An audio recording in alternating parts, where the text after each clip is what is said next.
కాదు మరి ఆ అమ్మాయి ఎందుకు పగబట్టింది నీ మీద? దాని తర్వాత మళ్ళీ ఒక ఇంటర్వ్యూ కూడా పడినట్టుంది. ఎవరు ఇచ్చిండ్రు? ఇంకొక అమ్మాయి, ఏ అమ్మాయి పేరు? రిపోర్టర్, లైక్ ఆమె యాంకర్.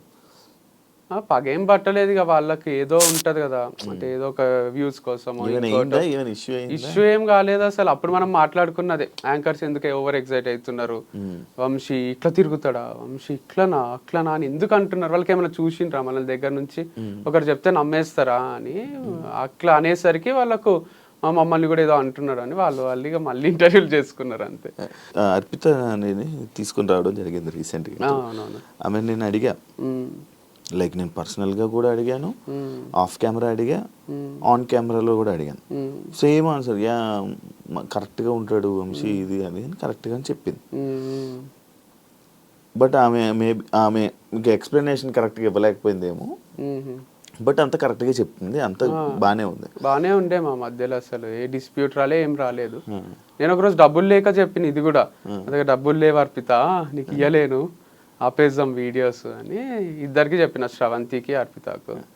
అర్పిత సరే అన్నది, శ్రవంతి సరే లేట్గా ఇచ్చినా సరే నాకు కొంచెము టైం తీసుకొని ఇవ్వండి అన్నది. అందుకు ఇంకొన్ని వీడియోస్ చేయగలిగిన, టైం తీసుకొని ఇస్తాము అని ఉద్దర పెట్టిన తన దగ్గర. వంశీ పర్సనల్ లైఫ్లో చేసిన తప్పు ప్రొఫెషనల్ లైఫ్లో కూడా చేశాడు అని అంటే యాక్సెప్ట్ చేస్తావు? అంటే to some extent maybe it's true from others point of view, but నేనైతే every day in day out పని తప్ప వేరే ధ్యాస లేకుండే నాకు. పని చేస్తూనే ఉన్నా, మీరు అబ్జర్వ్ చేస్తే కూడా ఒక్కరోజు కూడా వీడియో రాకుండా లేదు. అంత ఈజీ కాదు కంటెంట్ క్రియేట్ చేయడం. సో పర్సనల్ లైఫ్ లో కూడా నేను ఏ తప్పు చేయలేదు, స్ట్రాంగ్ గా నేను నమ్ముతాను, నాకు చుట్టూ ఉన్న వాళ్ళకి కూడా తెలుసు. అండ్ ఇది ఎట్లా జరుగుతుందంటే, నేను ఈ మధ్యన బిలీవ్ చేసేది అన్ని మన చేతిలో లేవు, అంతా మనం రైడ్ చేసుకుంటూ పోయినా ఎక్కడి నుంచో ఏదో ప్రాబ్లం వచ్చి మనం సఫర్ అవుతాం అనమాట. అట్లే సఫర్ అయింది నా పర్సనల్ లైఫ్, ప్రొఫెషనల్ లైఫ్ రెండు జీరో గానికే రీజన్ మొత్తం నేనే కాదు, అది చాలా మంది ఇంపాక్ట్, చాలా మంది ఇంటర్ఫియరెన్స్ ఉంది దీంట్లో.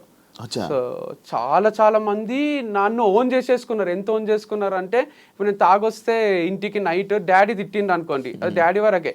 ఇప్పుడు నేను తాగేది, అమ్మాయితో తిరిగేది అంతా డాడీ ఒక్కడే కాదు, నాకు మొత్తం లోకమంతా డాడీ అయిపోయింటారు. మొత్తం ఇంత మంది నా పైన ఎగబడి, నువ్వు ఇక్కడ చేస్తే కరెక్ట్, నువ్వు ఇది చెయ్యాలి అని ఒక టీచర్, ఒక ఫాదరు, ఒక పేరెంట్ లాగా, ఒక టీచర్ లాగా నన్ను ఇట్లా వేలు పెట్టి చూపిస్తున్నారు. ఎవ్వరికి ఏం ఎఫెక్ట్ అయితే లేదు, మళ్ళీ ఎఫెక్ట్ కాందే you have to travel in this way, this manner అని చెప్తున్నారు. సరే నాకు మంచినే ఉన్నా, నన్ను వదిలేసేయండి, నేను హ్యాపీగానే ఉన్నా, హ్యాపీనే పని చేసుకుంటున్నా అన్న. నువ్వు హ్యాపీగా ఉంటే మేము చూడలేము అట్లా, నువ్వు ఏడవాలే, నీకు డివర్స్ అయింది, నువ్వు వంశీ ఫామ్ పెట్టుకొని కూడా క్లోజ్ చేసుకొని నువ్వు ఏడవాలే, అయితేనే మాకు ఆనందం అని కొంతమంది అనుకున్నారు. ఆడికి కూడా చాలా మంది సపోర్ట్ చేసే వాళ్ళు కూడా ఉన్నారులేండి, అందుకే నడిచింది ఇన్ని రోజులు. కాకపోతే కొందరికి ఆ రోల్ తీసుకోబుద్ది అయింది, ఫ్యామిలీ మెంబర్ రోల్, నాకు సాక్షించే రోలు. సో ఎందుకు అట్లా చాలా ఓన్ చేసుకున్నారు లేండి.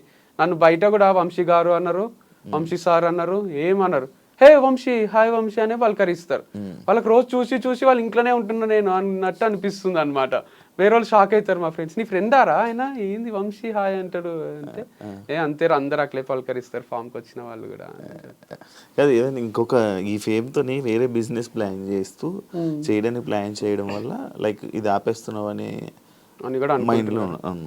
నేను కమెంట్స్ ఏం చదవలేదు వీడియోకి కూడా, అట్లేం లేదు, అట్లా ఐడియా ఉండింటే బాగానే ఉంటుండే, ఏం ఐడియా లేదు. సో యాజ్ ఆఫ్ నవ్ అయితే 1 వీక్ నుంచి బ్రేక్లోనే ఉన్నా. నెక్స్ట్ ఏం చేయాలనేది అయితే ఎవరైనా క్వశ్చన్ అడిగినా కొంచెం ఇరిటేషనే వస్తుంది. జాబ్ వదిలేసి ఇంట్లో కూర్చుంటారు చూడండి, అట్లే ఉంది పరిస్థితి. సో ఖాళీ ఉన్నా, ఎందుకంటే వైఫ్తో స్పెండ్ చేద్దామంటే వైఫ్ లేదు, ఫామ్స్తో స్పెండ్ చేద్దామంటే ఫామ్ లేదు, ఎవరితో స్పెండ్ చేయాలన్నా అందరికి భయం సృష్టించిండ్రు కొంతమంది, వంశీతో జాగ్రత్త అని కూర్చొని చూపిస్తారు చూడండి. సో అట్లా ఒక మనుషులల్లో ట్రావెల్ చేద్దామన్నా ఒక నాకే కన్ఫ్యూజన్ ఉంది, ఇంట్లో కూర్చుందామంటే డిప్రెషన్ వస్తుంది. సో ఇంటర్వ్యూ రూమే బాగుందని ఇంటర్వ్యూ ఇస్తున్నా.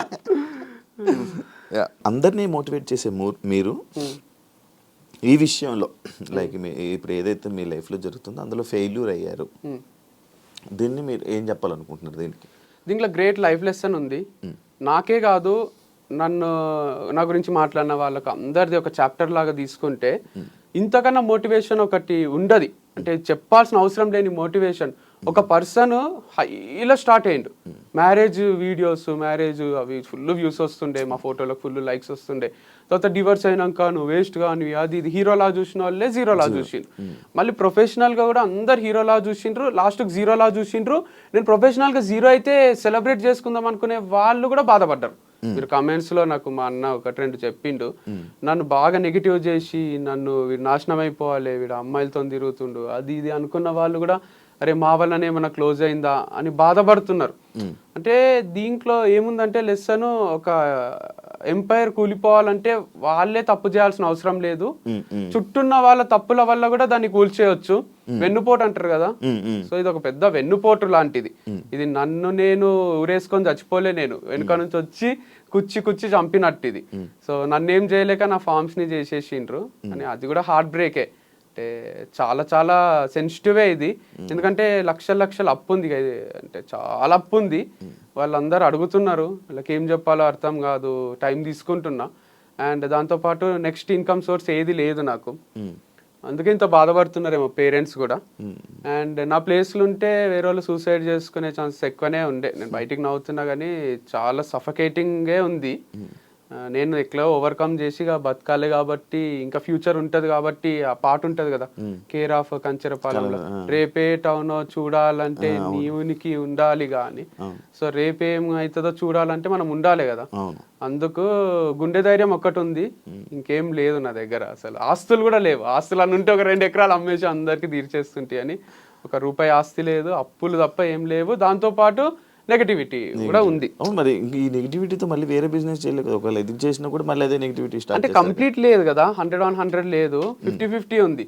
50 మెంబర్స్ వంశీ హైలైట్ అంటారు, 50 మెంబర్స్ వంశీ వేస్ట్ గాడు అంటారు. సేమ్ బిగ్ బాస్ లా దాంట్లో ఉంటది చూడండి, కొంచెం అట్లుంది. యునానిమస్ గా లేదు, కాకపోతే నేను అంత క్లాసులలో అక్కడ యునానిమస్ చూస్తుంటే, 100 మంది పిల్లలు ఉంటే 98 మంది సార్ హైలైట్ చెప్తాడని మంచి అట్లుంటుండే. కాదు, ఇప్పుడు నువ్వు ఏదైనా వేరే బిజినెస్ పెట్టావనుకో, మళ్ళీ ఇదే పోట్లు, ఇవే పాయింట్లు, ఇవే కామెంట్లు, ఇదే బ్యాడ్ చేస్తే ఏం చేస్తావు? అందుకే ఆలోచిస్తున్నా వెనకాలండి నడిపియాలా అని. నేను ఆన్ స్క్రీన్ రాకుండా దాచుకొని వెనకాల ముందు వేరే ఫేస్ ని పెట్టి వేరే హీరోనో హీరోయిన్ అట్లా చేయాలి. లేదా ఇదంతా వద్దు అనుకొని వేరే ఏదైనా జాబ్ చేయొచ్చు, లేదా ఇంకో వ్యవసాయం కనపడకుండా చేయొచ్చు. అంటే జాబ్ అంటే ఫ్లెక్సిబుల్ గా మనకు తగ్గట్టు ఏదన్నా నెలకు 5 లక్షలు ఇచ్చిండ్రు అనుకోండి, 8 గంటల జాబ్ ఉంది అనుకోండి, చేయగలను. అంటే అప్పులు తీర్చేంత వరకు చేసేస్తా. సో అది ఒక 2 years చేసి అప్పులన్నీ తీర్చి తర్వాత ఏదైనా స్టార్ట్ చేసుకుంటా. నెలకు 5 లక్షలు 2 years పని చేయాలి, అప్పుడు తీర్చదు అప్పు. అందుకంటే 60 లక్షలు దాంట్లో ఒక 10 లక్షలు నా ఖర్చులు పోయినా ₹1 అప్పు అనేది తీరిపోతుంది. ₹1 ఉంది అప్పు, ఆల్మోస్ట్ ఉంది. సో 50 లక్షలు వరకు ఒక ఇన్వెస్టర్కే ఉంది, ఇంకా కూడా లక్షలు ఉన్నాయి వేరే వాళ్ళకు. బాగానే అయినాయి కానీ ఏమో దీనివల్ల ఏమైనా వచ్చే ఉన్నాయి ఇప్పుడు ఈ సేల్? ఏం లేవు, చిల్లర పైసలు రావడమే. ఓనర్ ఒకటి ఏమైనా అడ్వాన్స్ తిరిగిస్తే అది హెల్ప్ అవుతుంది. 6 నెలలు అడ్వాన్స్ ఉంది వాళ్ళ దగ్గర, 1 నెల నేను ఇయ్యలేదు, ఇంకో 5 నెలలు ఉంది. వాళ్ళు కూడా ఏమో అంటున్నారు, చూడాలి. మరి 5 నెలలు ఉన్నది అంటే నడిపించాల్సింది ఒక 5 నెలలు అలాగా. అట్లా ఒప్పుకుంటలేరు, ఇయ్యో నడిపియో అంటున్నారు. ఇప్పుడు మనం అమౌంట్ పే చేసి కరెంట్ మంత్ది కూడా నడిపియమంటున్నారు. 5 నెలలు ఉంది కానీ నడిపించుకుంటాము అంటే అట్లా ఒప్పుకుంటలేరు. మీ పేరెంట్స్ లైక్ డౌట్ జనరల్గా, లైక్ ఇప్పుడు మీ పర్సనల్ లైఫ్లోనే ఫెయిల్ అయ్యి మళ్ళీ ప్రొఫెషనల్ ఇలా ఫెయిల్ అయ్యి ఇలా మీ ఫ్యామిలీ మెంబర్స్ కానీ మీ పేరెంట్స్ కానీ ఏం రియాక్ట్ అవుతున్నారు, ఏమంటున్నారు అని? అంటే it's not over until it's over. వాళ్ళకు కూడా తెలుసు వంశీ చాలా strong character, hill bounce back strongly అని అందరూ నమ్ముతున్నారు, జనాలు కూడా నమ్ముతున్నారు. ఎందుకంటే ఒక చాప్టర్ ఎండ్ అయింది, బుక్ అంటే ఒక చాప్టర్ కాదు కదా, 100 చాప్టర్లు ఉంటాయి, దాంట్లో ఒక చాప్టర్ ఎండ్ అయితే ఎండ్ కాదు కదా. కాకపోతే ఫెయిల్ అనేది కూడా ఫస్ట్ అంతా సక్సెస్, తర్వాత అంతా ఫెయిల్, మళ్ళీ సక్సెస్, మళ్ళీ ఫెయిల్, మళ్ళీ ఒకటి స్టార్ట్ చేసి ఈసారి ఇక ఫెయిల్యూర్ లేకుండా ఎండ్ వరకు దీన్ని తీసుకుపోవాలన్నమాట. ఏదన్నా మనం అనుకుంటే అవుతుందా? కాదు, కానీ అనుకోవాలి కదా, అనుకోకుంటే అసలే కాదు, స్టార్టే కాదు. కాకపోతే ఇది ఒకటి ఉంది గట్టిగా నాకు అర్థమైంది, ఏంటంటే నేచర్ ఒకటి ఉంది. మనము మంచిగా ఏదైనా చేస్తుంటే ఏదో ఒక డిస్టర్బెన్సెస్ క్రియేట్ అవుతున్నాయి, అంటే మన ప్రమేయం లేకుండానే అవుతున్నాయి, యాక్సిడెంట్ లాగా ఉంది అనమాట ఇది. సో అట్లాంటి యాక్సిడెంట్లు చాలానే జరుగుతున్నాయి. అప్పుడు అనిపిస్తుంది అరే దేనికోసమో ఏమేమో చేస్తున్నాం, అంత క్యాల్కులేటెడ్గా బతుకుతున్నాం, కానీ ఏదో ఒకటి వచ్చి ఎఫెక్ట్ కొడుతుంది. ఏం చేయాలో అని కూడా ఒక్కొక్కసారి అనిపిస్తుంది. అంటే నిజంగానే దేవుడు ఉన్నట్టున్నాడు, పవర్ ఉన్నట్టుంది, నేచర్ ఉన్నట్టుంది, అది మనల్ని చూస్తుంటదేమో, దిష్టి తగులుతుందేమో.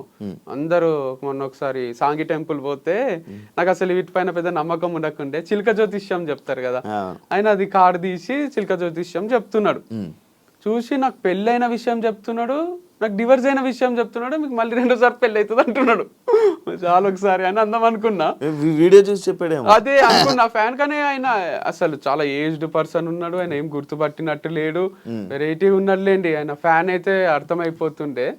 ఆయన అదొకటే కాదు, ఇంకా వేరే వేరే కూడా నిజాలు చెప్తున్నాడు. ఇక హిందీ ఇంత పవర్ ఉంటుందా అంటే వేరే వాళ్ళు నా పక్కన వాళ్ళు నా ఫ్రెండ్స్ అంటున్నారు దాంట్లో ఏదో ఫార్ములా ఉంటదంట, రాశులు అవి ఇవి.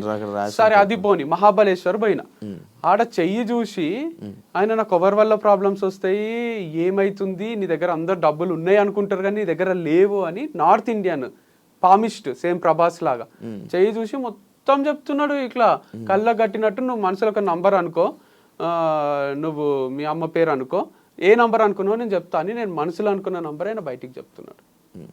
ఇక అంతకన్నా విచిత్రం ఉంటుంది. మళ్ళీ నంబర్ ఏదో 1 to 10 కూడా కాదు, 1 to 30 మధ్యలో ఒక నంబర్ అనుకో అని నేను చెప్తా అంటున్నాడు మనసులో. లిప్ రీడింగ్ లేదు, ఏం లేదు. అట్లాంటివి ఒక 5-6 విషయాలు చెప్పిండు ఆయన. అప్పుడు జాతకాల మీద దీని మీద ఇదంతా నిజంగా ఉన్నట్టుంది, వీళ్ళు చాలా పవర్ఫుల్లే ఉన్నారు. రాధేశ్యామ్ అని సినిమా తీసిండు కదా, అది నిజంగానే ఉన్నట్టున్నాడు. అట్లాంటి ఫేమస్ పామిస్ట్ అని అనిపించింది. చేతి రాతలు, తలరాతలు మంజునాథ సినిమాలో అయినా కనిపిస్తుంది చూడండి, ఇటు చస్తాడు నెక్స్ట్ అని. అట్లా ఉన్నారు ఆ పవర్ కనుక్కునేటోళ్ళు, ఫ్యూచర్ ప్రెడిక్ట్ చేసేటోళ్ళు ఉన్నారు అనమాట. పాస్ట్ చెప్తున్నారు, ఫ్యూచర్ చెప్తున్నారు వాళ్ళు. నీకు రాధేశ్యామ్ సినిమా నచ్చుతుందా? కొంచెం నచ్చింది, ఎండింగ్ అదంతా కూడా నాకు బాగా అనిపించింది. ఫ్లాప్ అయింది కానీ ఫ్లాప్ అయింది కానీ సమాజం యాక్సెప్ట్ చేయదు మనకి సినిమా నచ్చిందంటే, యాక్సెప్ట్ చేయదు. కాకపోతే అది కొంచెం క్రియేటివ్ అనిపించింది. జిల్లు డైరెక్టర్ కదా రాధాకృష్ణ. కర్మని నమ్ముతావా? ఇప్పుడు నమ్ముతున్నా, నా కర్మ నమ్మాల్సి వస్తుంది. ఏం చేయాలన్నా కూడా ఇంతకన్నా వర్స్ట్ కర్మ వనకన్నా ఉంటుందా అనిపిస్తుంది ఒక్కొక్కసారి. ఏం చేసినా, ఎటు నుంచి చేసినా, ఏదో ఒకటి సక్సెస్ అవుదాం అనుకున్నా, ఎటు నుంచి ఒక దగ్గర నుంచి ఏదో ఒకటి వస్తుంది, గివప్ ఇయ్యాల్సే వస్తుంది. గివప్ కూడా ఇయ్యరాదు అని పోరాడుతున్నా, కానీ దానివల్ల పైసలు ఖర్చు అవుతున్నాయి తప్ప ఇంకేం వచ్చేది లేదు. సో పర్సనల్ లైఫ్ కూడా చాలా ఇష్టం ఉంటుండే, భార్య, 2 పిల్లలు, వాళ్ళు స్కూల్కి పోవడం, ఏవో ఎంచుకున్నా, అది లేదు. వంశీ ఫార్మ్స్ కూడా సరే ఇది ఉంటుంది, ఇక మనకు డబ్బులు వస్తాయి, ఇట్లా చేసుకోవాలి అట్లా చేసుకోవాలని ఏవో ప్లానింగ్స్ ఉండే, అది లేదు. ఒకరోజు ఊరికే డిఫెండర్ కొంటున్నా అని పెట్టిన, ఎట్లుంటుందో రియాక్షన్ చూద్దామని. అందరు అప్లోళ్ళందరూ ఫోన్ చేసి డిఫెండర్ కొంటున్నావా మాకు ఇవ్వకుండా అని. లే ఊరికే పెట్టిన 2 years తర్వాత కొందామని అని చెప్పిన. వేరే వాళ్ళు కూడా అనుకున్నారు, బ్రాండ్ అంబాసిడర్స్ వాళ్ళు వీళ్ళు కూడా కొనేస్తున్నారా అండి, బాగా వస్తున్నట్టున్నాయి సేల్స్ మా వల్ల అనుకున్నారు, కానీ అక్కడ ఏం వస్తలేవు అసలు. సరదా టెస్ట్ వేసావా? ఊరికే ఇట్లా రియాక్ట్ అయితే సమాజం చూద్దామని వేస్తే దానికి వీడు మా పైసలు తీసుకొని డిఫెండర్ కొంటాడు అని ఫీల్ అయినట్టున్నారు. నేత్ర దగ్గర నుంచి ఏమైనా కాల్ వచ్చిందా, ఈ వంశీ ఫార్మ్స్ క్లోజ్ చేస్తున్నావా అని చెప్పి క్వశ్చన్స్? లేదు అసలు రాలేదు. కాల్ ఏం కావాలి మెసేజ్ అంటే మేము టచ్ లోనే లేము. పోస్ట్ డివర్స్ ఒక్క సెకండ్ ఒక్క రోజు కూడా టచ్ లో మధ్యలో ఉండే వాళ్ళు ఏం నా మధ్యలో కూడా ఎవ్వరు మాట్లాడలేదు అసలు. జస్ట్ మా ఫ్రెండ్స్, రిలేటివ్స్ కొంతమంది ఫోన్ చేసిండ్రు అంతే. వంశీ ఉన్నాడా పోయిండా అని తెలుసుకుందామని. మీ వైఫ్ ఈ పాపము ఇలా తగలడం వల్లే ఈ ఫామ్ హౌస్ ఇలాగ అయ్యింది. ఎక్స్ వైఫ్ దాని ఈ పాయింట్కి మీరు ఇచ్చే సమాధానం? ఏమో మరి, తిట్టుకునింటే తగులుతుందేమో, తిట్టుకుంది అని అయితే ఏమో గ్యారంటీగా నేను చెప్పలేను. అదైతే ఉంటది అంటారు, నరదృష్టి అనేది, ఒకటి తిట్టుకోవడం అనేది. చేపలు పెట్టి పోతారు చూడండి, మట్టి కొట్టుకొని పోతావు రా నువ్వు, మట్టి కొట్టుకొని పోతావు, ఇలా తీసి పని మనుషులు కూడా మనము జీతం టైం తీయకుంటే నాశనం అయిపోతారు, పురుగులు పడిపోతారు అంటారు కదా. అవి కొంచెం వరకు ఎఫెక్ట్ చేస్తాయి, అంటే వాళ్ళకి ఇట్లా ఉంటది కదా ఒక ద్వేషం. అది డోంట్ నో, అంటే తనని కాదు చాలా మంది ఉన్నారులేండి. నాకు యాంటీకి ఎందుకు తయారైనరో నాకే తెలియదు, కానీ ఒక గ్రూప్ ఆఫ్ పీపుల్ ఉండ్రి ఇప్పుడు కొంచెం హ్యాపీగా ఉంటారు వాళ్ళు క్లోజ్ అయినందుకు. నాకు ఒక సర్కిల్ ఉంది, శత్రువుల సర్కిల్. వాళ్ళందరూ ఎప్పుడెప్పుడు వీడు నాశనం అవుతాడా, ఎప్పుడెప్పుడు వీడు మీ వాళ్ళే, మీ మనుషులే. అంటే నాకు లైఫ్ జర్నీలో పరిచయం అయిన మనుషులు కొంతమంది ఉన్నారు.